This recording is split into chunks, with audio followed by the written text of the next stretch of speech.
कार्यवाही से पहले कांग्रेस विधायक दल की बैठक हुई है। सत्र को लेकर रणनीति बनाई गई है। वॉकआउट की जगह जनहित के मुद्दे भी विपक्ष की ओर से उठाए जाए। मुख्यमंत्री सुखविंदर सिंह सुक्खू की ओर से यह बयान निकल करके सामने आया है।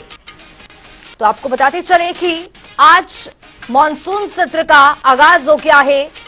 लगातार विपक्ष भी हमलावर नजर आया है सत्ता पक्ष पर, तो सदन में मजबूती से विपक्ष मुद्दा उठाएगा। ये कई तरीके के बयान भी यहां पर निकल करके सामने आने लगे हैं। तो विपक्ष का सदन में हंगामा और जोरदार नारेबाजी देखी गई है। शोरगुल के बीच विपक्ष का सदन से वॉकआउट भी देखा गया है। ये पहले दिन की कार्यवाही में इस तरह का सदन में हंगामा देखा गया है। कार्यवाही से पहले कांग्रेस विधायक दल की बैठक हुई है।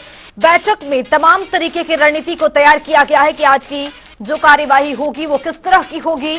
और आज मॉनसून सत्र का आगाज, और आपको बताते चले कि विपक्ष ने जोरदार हंगामा किया है, जिसके वजह से आज वॉकआउट भी कर लिया है। विपक्ष की ओर से वॉकआउट कर लिया गया है। मॉनसून सत्र का आगाज हो चुका है। आगाज से पहले आपको बताते चले कि बैठक हुई है। कांग्रेस की ओर से बैठक बुलाई गई थी, सत्ता पक्ष की ओर से बैठक बुलाई गई थी, और इस बैठक में तमाम तरीके की रणनीति तैयार की गई। शिमला की तस्वीर है। तो 10 दिन ये विधानसभा का मॉनसून सत्र चलेगा।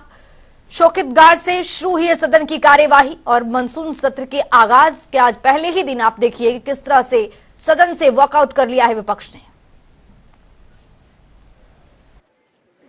बड़ा मानसून सत्र है। प्रदेश में 10 दिन का पहला ऐतिहासिक मानसून सत्र हो रहा है, और विधायक दल की बैठक में जो तय किया है वो विधानसभा के अंदर प्रकट होगा, क्योंकि विधायक दल की जो बैठक होती है उसमें जो भी चर्चा होती है वो विधानसभा के अंदर किस प्रकार भारतीय जनता पार्टी की चर्चा, उसका जवाब देना उस बारे में होती है। ये तो बाकी विधायकों के थोड़े बहुत ग्रेवेंसेस होते हैं, वो सुनकर विधायक दल की बैठक खत्म होती है। यही परंपरा है।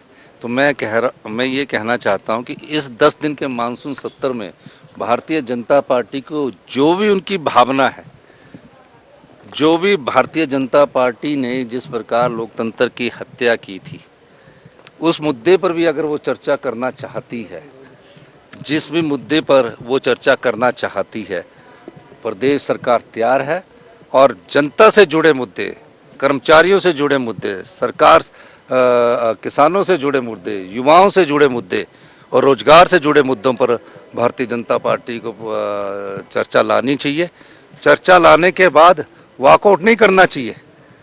और वॉकआउट करके वो ठीक है कि खबर में रहना चाहते हैं, लेकिन चर्चा में भी कोई तर्क वितर्क के साथ लाना चाहिए। भ्रष्टाचार के मुद्दों पर चर्चा होनी चाहिए, और सब मुद्दों पर चर्चा होनी चाहिए, और उस पर वॉकआउट करके कोई तथ्य नहीं हो ना, तर्क के आधार पर अगर वो तथ्य लाएंगे।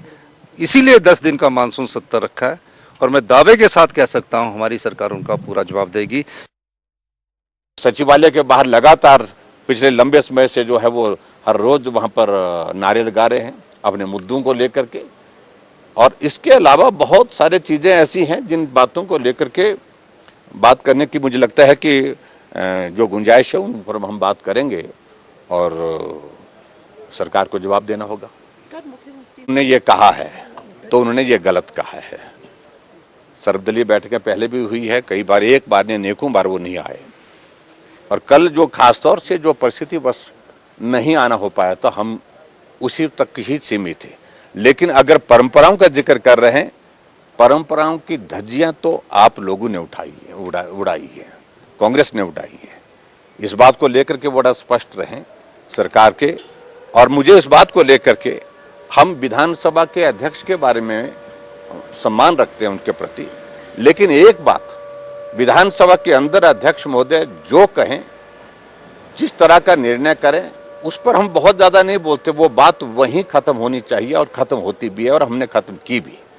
लेकिन विधानसभा के बाहर जाकर के सार्वजनिक कार्यक्रम में अपने कुलीग्स के बारे में, अपने सहयोगी विधायकों के बारे में कहें कि 6 के सर कलम हो गए और 3 के आरी के नीचे है, इसके लिए अध्यक्ष महोदय को माफी मांगनी चाहिए। ठाकुर साहब, पहली बार ऐसा हो रहा है कि बैठकें बढ़ाकर जो है वो 10 कर दी गई हैं। निश्चित रूप से मुझे लगता है कि जितना लंबा सत्र होता है विपक्ष को अपॉर्चुनिटी मिलती है और उस अपॉर्चुनिटी को अवेल करेंगे।